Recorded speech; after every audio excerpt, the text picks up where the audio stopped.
Zimbabwe a tenu samedi 9 décembre 2023 les élections législatives partielles auxquelles 9 candidats de l'opposition ont été interdits de participer. Le parti d'opposition de la coalition des citoyens pour le changement, CCC, a déclaré qu'il avait déposé un recours auprès de la Cour suprême exigeant que 8 de ces candidats figurent sur la liste des candidats. Selon le chef de la CCC, Nelson Chamisa, la révocation de ces législateurs était une tentative éhontée du parti au pouvoir d'accroître son contrôle sur le Parlement et a accusé le ZANU-PF.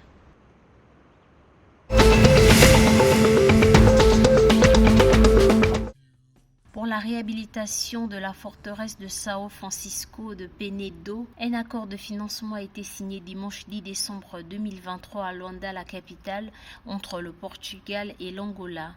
À cet effet, le gouvernement portugais prévoit une enveloppe à hauteur de 34 millions d'euros à l'Angola.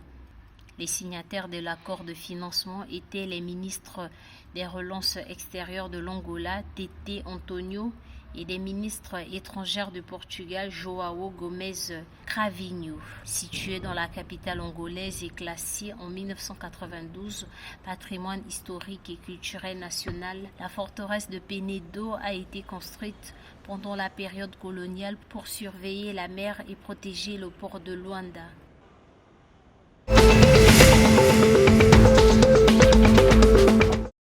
En Namibie, la Banque centrale a décidé de maintenir le taux directeur à 7,75% après l'avoir augmenté de 50 points de base en juin et 2 fois 25 points plus tôt en 2023.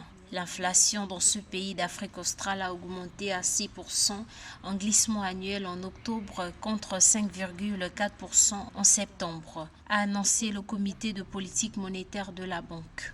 Cependant, une baisse de l'inflation à 4,8% en 2024 est attendue, en ligne avec les prévisions données lors de la précédente réunion du comité de politique monétaire en octobre, a fait savoir la Banque centrale.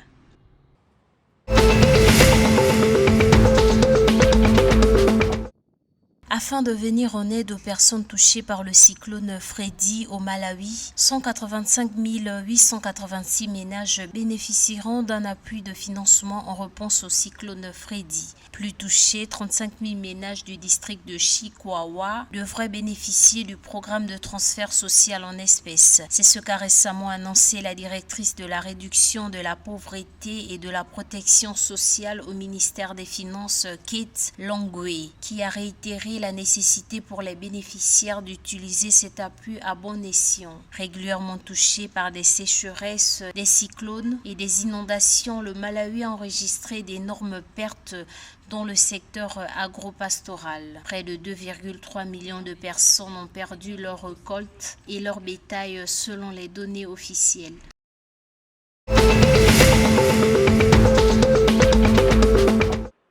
En Zambie, le gouvernement a annoncé travailler sur le cadre politique visant à protéger les entrepreneurs et fournisseurs locaux du pays. Des déclarations faites par le ministre du Commerce et de l'Industrie, Chipoka Mulonga, lors du dîner de gala de remise de prix des entreprises de la Chambre du Commerce et de l'Industrie du Nord-Ouest 2023, qui s'est tenu dans le district de Solwezi. Pour le ministre Mulonga, il est nécessaire d'ajouter de la valeur aux contrats attribués aux entrepreneurs locaux.